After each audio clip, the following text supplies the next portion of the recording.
3 mistakes of my life. मेरी life की वो 3 गलतियां जिनसे अगर आप चाहो तो बहुत कुछ सीख सकते हो। वो 3 मिस्टेक्स, वो कमियां, वो आदतें जिसे मैं समय रहते बदल लेता तो सच में जिस सक्सेस का मजा मैंने अभी कुछ हाल ही में चखा है वो सफलता मुझे काफी पहले ही मिल जाती। लेकिन दिक्कत ये थी कि जब मैं स्टूडेंट था या अपनी स्टूडेंट लाइफ के बाद जो अपना करियर शुरू करने वाला था उस समय पर मुझे कोई गाइड करने वाला नहीं था। जिस माहौल में मेरी अपब्रिंगिंग हुई है वहां पर सर्वाइवल ऑफ द फिटेस्ट के अलग ही मायने हैं, जिसे सिर्फ एक लोअर मिडिल क्लास फैमिली में पैदा हुआ उस घर का बड़ा लड़का ही समझ सकता है। अब यकीनन आप में से भी कई लोग उस सिचुएशन में होंगे जिस सिचुएशन में अपनी स्टूडेंट लाइफ में था, लेकिन आज आपके पास वो वेपन, वो ब्रह्मास्त्र है जो काश उस समय पर मेरे पास होता तो लाइफ की लर्निंग, ये सीख मुझे जो कॉर्पोरेट वर्ल्ड में उतरने के बाद मिली है वो सीख मुझे मेरी स्टूडेंट लाइफ में ही मिल जाती। अब मैं यहाँ पर ये नहीं कह रहा कि उस समय मेरे पास मोबाइल नहीं था, लेकिन 2016 से पहले जो इंडिया में इंटरनेट के हालात थे वो यकीनन आज नहीं है। अब जियो से पहले हम लोग सिर्फ एक व्हाट्सएप थर्लेस यूज करते थे, ऑब्वियसली, क्योंकि जितना डाटा हमें आज रोजाना मिलता है उतना पूरे महीने में भी नहीं मिलता था, जिस वजह से उस समय व्हाट्सएप ही हमारा यूट्यूब होता था। कोई एक दोस्त किसी वीडियो को डाउनलोड करके पूरी दुनिया को फॉरवर्ड कर देता था,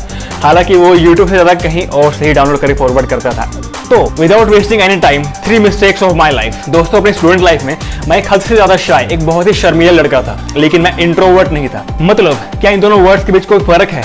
बिल्कुल है, बहुत बड़ा और अहम फर्क है, और गोपी बहू वाला अहम नहीं, इंपॉर्टेंट वाला अहम। मालूम है, वेरी बैड जोक, लेकिन इन दोनों वर्ड्स के डिफरेंस के बारे में मुझे भी काफी देर से पता लगा। तो फटाफट इन दोनों के बीच का फर्क समझ लीजिए ताकि आप अपनी खुद की पर्सनैलिटी का पता लगा अगर मेरी वाली गलती ना दोहराएं। तो एक क्लास में 2 स्टूडेंट्स हैं, दोनों पढ़ने में कैसे भी हो लिखने में काफी अच्छे हैं, मतलब उन्हें राइटिंग का, लिखने का काफी शौक है। ये दोनों काफी क्रिएटिव हैं और शायर और इंट्रोवर्ट टाइप के लोग ऐसे ही होते हैं। इनमें टैलेंट और क्रिएटिविटी कूट कूट के भरी होती है, बस ये लोग हल्ला कम मचाते हैं। तो इनके स्कूल में एनुअल फंक्शन स्टार्ट हुए और जो टीचर्स इन दोनों के टैलेंट को समझते थे उन्होंने इन दोनों को स्टोरी टेलिंग कंपटीशन में पार्टिसिपेट करने के लिए कहा, लेकिन जैसा कि उम्मीद थी इन दोनों ने मना कर दिया पार्टिसिपेट करने से। अब ऑब्वियसली एक इंट्रोवर्ट है तो दूसरा शाय, लेकिन अब इन दोनों के रीजंस, अलग अलग रीजंस ध्यान से समझ लेना, क्योंकि that will make all the difference. ये रीजन ही आपको इंट्रोवर्ट और शाइनेस के बीच का फर्क समझाएगा। तो फर्स्ट स्टूडेंट, उसे पता है या उसे लगता है कि उसकी राइटिंग स्किल्स बहुत अच्छी है, उसे पता है कि अगर वो कंपटीशन में पार्टिसिपेट करेगा तो अच्छा ही करेगा, और इनफैक्ट एनुअल फंक्शन के बाद हो सकता है कि उसके परफॉर्मेंस के बाद उसे स्कूल के कई लोग नाम से जान जाए, फिर भी वो पार्टिसिपेट करने से मना कर देता है कॉन्फिडेंटली, क्योंकि ये इंट्रोवर्ट लड़का किसी से भी सोशल इंटरेक्ट ही नहीं करना चाहता है, ना ही स्टोरी टेलिंग के लिए, और ना ही स्टोरी टेलिंग में अगर उसने कुछ झंडे गाड़ दी तो उसके बाद उसे स्कूल में मिलने वाले फेम के लिए, क्योंकि इसने खुद को एंटी सोशल बना दिया है। इस लड़के को अगर कोई दोस्त अपनी पार्टी में इन्वाइट करे तो ये पार्टी में जाने के बजाय घर पर अकेला बैठकर नेटफ्लिक्स देखना पसंद करेगा, ना कि 4 नए दोस्त बनाकर उनसे इंटरेक्ट करना। और यही एक इंट्रोवर्ट की निशानी है, और ये मैं नहीं था, मैं दूसरे वाला लड़का था। अब दूसरे वाले की कहानी भी समझ लीजिए। उसने फंक्शन में पार्टिसिपेट करने से मना कर दिया, लेकिन उसकी समस्या दूसरी थी। वो बेचारा सोच में पड़ गया कि स्टोरी टेलिंग के लिए उसे स्टेज पे चढ़ना पड़ेगा, 4 लोगों के सामने मुंह खोलना पड़ेगा, बोलना पड़ेगा, अपनी बात रखनी पड़ेगी, और सारा स्कूल उसे वहां पर जज करने के लिए बैठा होगा। और ये सोच कर भाई साहब को चक्कर आ गया और उन्होंने पार्टिसिपेट करने से मना कर दिया। अगर इस लड़के को कोई दोस्त पार्टी में इन्वाइट करे तो वो ये सोचकर नहीं जाता कि वहां पर जाके किससे बात कैसे करेगा, अपनी बात से किसी को इंप्रेस कैसे करेगा, ये सब सोचता रहता है और ओवर थिंकिंग में चला जाता है, और फिर खुद नर्वसनेस की वजह से जाने से मना कर देता है। अब यहाँ पर एक बात बता दूं कि इंट्रोवर्ट्स की समस्या का कोई इलाज मुझे नहीं पता, लेकिन शाय लोगों का पता है, क्योंकि शाय लोग एक समय के बाद अपने खुद के डर के मारे बनाए गए इस घेरे से निकलना चाहते हैं, लेकिन इंट्रोवर्ट हमेशा के लिए अपने इस लिमिटेड सर्कल में कंफर्टेबल हो जाते हैं एंड दे थिंक कि जैसा चल रहा है चलने दो। तो अगर आप इंट्रोवर्ट हैं तो मेरे पास आपके लिए कोई सजेशन नहीं है, लेकिन अगर आप शाय हैं तो मैं रिक्वेस्ट करूंगा कि ब्रदर एंड सिस्टर, अब समय आ गया है कि अपने ऊपर काम करो, लोगों से आई कांटेक्ट ना कर बात करो, और जितना हो सके सोशल एक्टिविटीज में पार्टिसिपेट करने की कोशिश करो, फिर चाहे वो स्कूल या कॉलेज का कोई फंक्शन हो या आपकी सोसाइटी या ऑफिस का कोई इवेंट हो। बात मान लो, अपने पर्सनल एक्सपीरियंस से कह रहा हूं, क्योंकि इसके साथ ही आता है second mistake of my life, and that is poor decision making. Hindi में रिपीट कर देता हूं, अपनी लाइफ के लिए कोई खराब निर्णय लेना या फिर डिसीजन लेने में हद से ज्यादा देरी कर देना, और डिसीजन में देरी तो खराब डिसीजन से भी ज्यादा खतरनाक है, और बचपन में ही हम सब ने इसके बारे में पढ़ा है।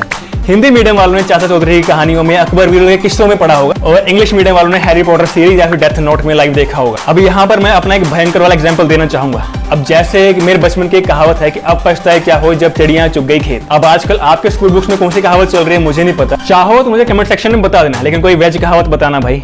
कोई दोस्तों से नहीं हुई नॉन वेज कहावत मत चिपका देना, कोई फायदा नहीं उस चीज का। अब यहाँ पर रियल एग्जांपल मैं अपनी स्टूडेंट लाइफ का नहीं बल्कि अपनी प्रोफेशनल लाइफ का देना चाहूंगा, जो भी हाल ही की बात है। जब मैं केबीसी से एक बड़े अमाउंट जीत कर वापस आया था तो मेरे पास काफी अपॉर्चुनिटीज आई थी प्रोफेशनली। मुझे कई बड़े ऑर्गेनाइजेशन से एमएनसी से ऑफर आए थे, लेकिन मैंने अपना टाइम लिया, सोचा, क्योंकि सारे जॉब ऑफर्स मेरे शहर के बाहर के थे, कोई दिल्ली से था तो कोई बेंगलोर से। नो डाउट जो पैकेजेस मुझे ऑफर हुए थे वो इंडस्ट्री में बेस्ट थे, मेरे करंट पैकेज से 3 से 4 गुना थे, लेकिन मैंने फिर भी सोचने के लिए टाइम मांगा और उन्होंने मुझे टाइम दिया भी। मैंने पूरी प्लानिंग की, अपनी करंट जॉब से थोड़ा ब्रेक लूंगा, अपने लिए थोड़ा टाइम निकालूंगा, केबीसी से जो फेम मिला है उसे थोड़ा एंजॉय भी करूंगा, क्योंकि इसके बाद सारी जिंदगी काम ही तो करना है। फिर 6 डेट को जाकर कंपनी को ज्वाइन कर लूंगा and the life will go on.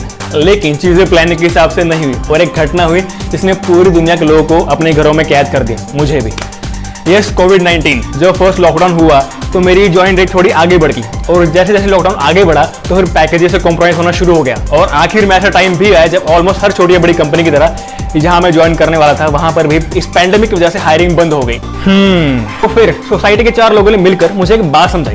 वो 4 लोग जो दिखाई किसी को नहीं देते लेकिन सुनाई सबको देते हैं। उन्होंने कहा कि बेटा, जो होता है अच्छे के लिए होता है, मान लिया, लेकिन एक बात तो है, अगर मैं उस समय डिसीजन लेने में डिले ना करता तो आज मैं अपनी चहेती एमएनसी में एक मोटी सैलरी ड्रॉ करते हुए बाकी वर्कर की तरह वर्क फ्रॉम होम कर रहा होता। So that's why in the end of the day हमारे डिसीजन ही हमारी लाइफ बनाते हैं। अब हालांकि इस पैंडेमिक के दौरान मुझे एक दूसरी अपॉर्चुनिटी मिली मेरे ही शहर में। यही नहीं, इस लॉकडाउन में मैंने अपने लाइफ एक्सपीरियंसेस को, अपने लिमिटेड नॉलेज को साझा करने के लिए एक चैनल भी बनाया, another decision. So moving on, last में एक स्पिरिचुअल एडवाइस जो कभी मेरे ध्यान से नहीं जाती, जब से मैंने उसे सीखा है, सुना है, उसे अप्लाई भी किया है, and that is live in the moment. Yes, मैंने अपनी पूरी स्कूल लाइफ एंजाइटी में निकाल दी कि इसके बाद क्या।